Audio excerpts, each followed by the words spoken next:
On to a shocking incident coming in from Visakhapatnam, where a 20-year-old belonging to a scheduled caste was beaten and abused by a woman whose home he had earlier worked as a housekeeping boy.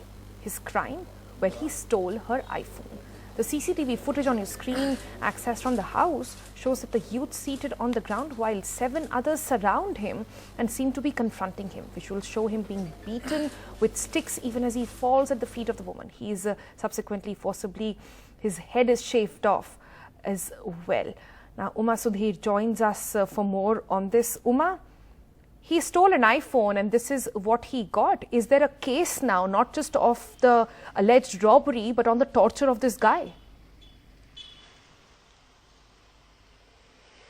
Whether he stole an iPhone is not clear at all. I mean, it's an allegation that was made by Priya Madhuri, who was the lady at the place where he was working as a housekeeping boy.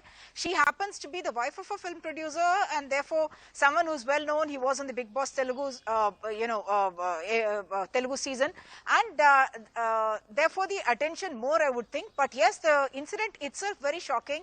As you can see in that CCTV footage, there is this young man who actually had been working at their house for 6 months between February and August 1 is what the Commissioner of Visakhapatnam, Mr. Manish Kumar Sinha, has said. And subsequently on August 27, he was summoned to their house and asked that an iPhone has gone missing, and they suspected that he had in fact stolen it. He denied that allegation and he went away. And once again he was called in on Friday when all these people together are confronting this man who happens to belong to the scheduled caste community.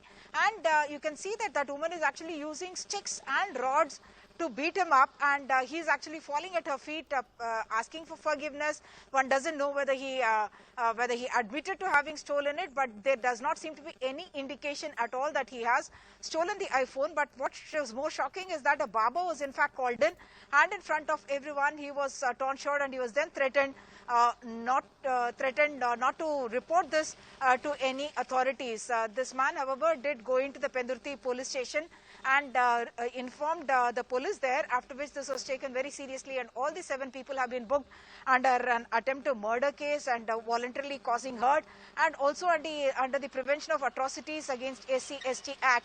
I must point out that just on Thursday, Chief Minister Jagan Mohan Reddy had in fact said that they are taking a very, very serious view of any kind of an alleged atrocity against anyone belonging to the SC/ST community or any backward class.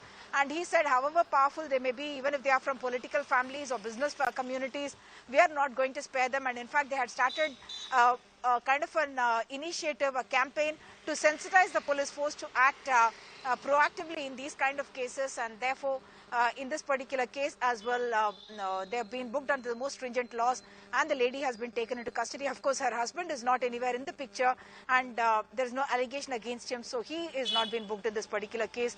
But everyone else, the supervisor, the barber, the Priya Madhuri, who is the lady of the house, all of them have been booked under multiple sections of the law. Back to you.